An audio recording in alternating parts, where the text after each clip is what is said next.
A small heart, creating a mighty future.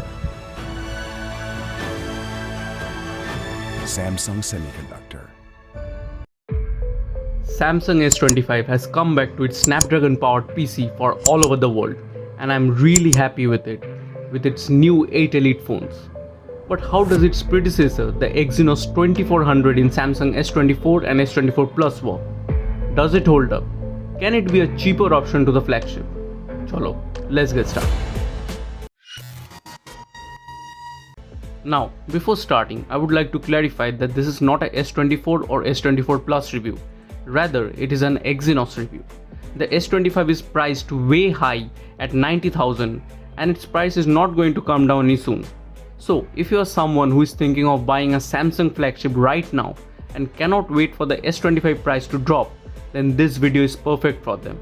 But before starting, hit that subscribe button and give this video a like. Now, talking about Exynos 2400 architecture, it is based on 4nm architecture. It has one high-performance Cortex-X4 core with 3.2 GHz clock speed, 4 Cortex-A720 core and 4 Cortex-A520 core. And its GPU is built on AMD architecture. It also supports lots of 5G bands, many more AI features, along with high display resolution. But let's not get into that. Let's get into the good.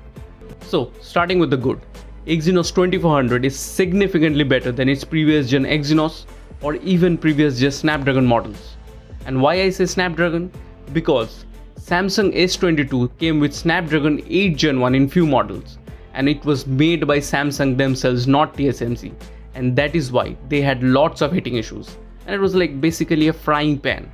Later 8 Plus Gen 1 came from TSMC and it was a much better optimized chip. But also before that, S21 had Exynos 2200 and it was also not a great chip, the performance was not that great and obviously there were heating issues. But Exynos, on the other way, is way better. It is better than 8 Gen 2 and almost at par with Snapdragon 8 Gen 3 if you look at the benchmarks. Yeah, S24 also does heat a lot while charging, but the good thing is that it cools up much faster thanks to the extra vapor chamber cool chamber.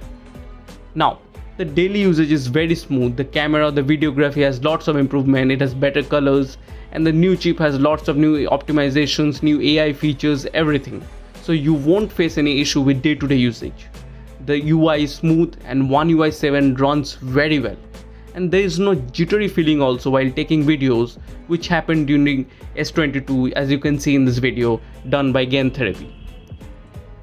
So overall, I can say that Exynos 2400 has come up a long way, and we can say that this, unjustified hate, or I cannot say unjustified, but the justified hate towards Exynos, it has come down a little bit because Exynos 2400 has really improved a lot. Now, coming to the bad part, the heating issue is still persistent. I said it gets cold faster, but it still does heat a lot. It heats up while playing games for long hours, even while charging it heats up a little. Not very much, but it still does. The battery is another point why it falters, and it does not give much battery support. And because of this high refresh rate, always on display, all these new features, it takes up a lot of battery. And it is an issue with all the compact devices, but not for S24 Plus. But still, it's not something extraordinary, I can say. But when you are outside and you are using mobile data, it takes up lots of battery. And you will get around 5 to 6 hours of battery life on 4G network. But if you are switching it to 5G, the battery health just comes down to 2 hours less. You will get maximum 4 to 5 hours. And I think they should really, do something about this.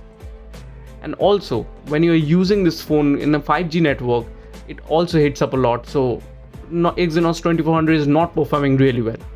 The performance has improved obviously, but it's not better than 8 Gen 3, and with the new 8 Elite chip coming up and all those new phones coming up with 8 Elite, you can have some doubts. The main Exynos issue is that after long usage, it becomes slow, jittery and laggy. Like when you are buying the phone, you will not face any problem. It's working well, it's running smooth, but then after a few hours or few months, it starts to falter, and that is where the main problem with Exynos occurs. But still, Exynos 2400 is much better than previous, but they should control this heating and battery life issue. So, should you buy this Samsung S24 and S24 Plus coming with Exynos 2400? Let's consider a few cases. So if your budget is 60,000 and you will be using it for, basic purposes, multimedia consumption, good cameras, very great UI experience, then definitely you can go for this phones because the UI is really great.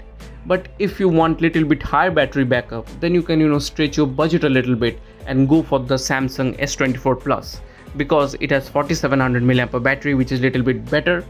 You will get better battery support, and along with that, S24 Plus is bigger in size, so the heating issue is also less compared to S24.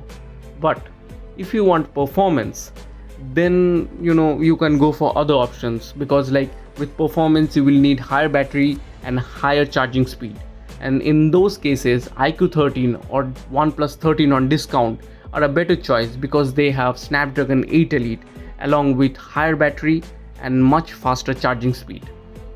See, buying a phone at 60,000 is a very big deal, I think, because you will definitely use it for 4 to 5 years and you want to use it for long time, and Exynos did not perform great for long usage earlier.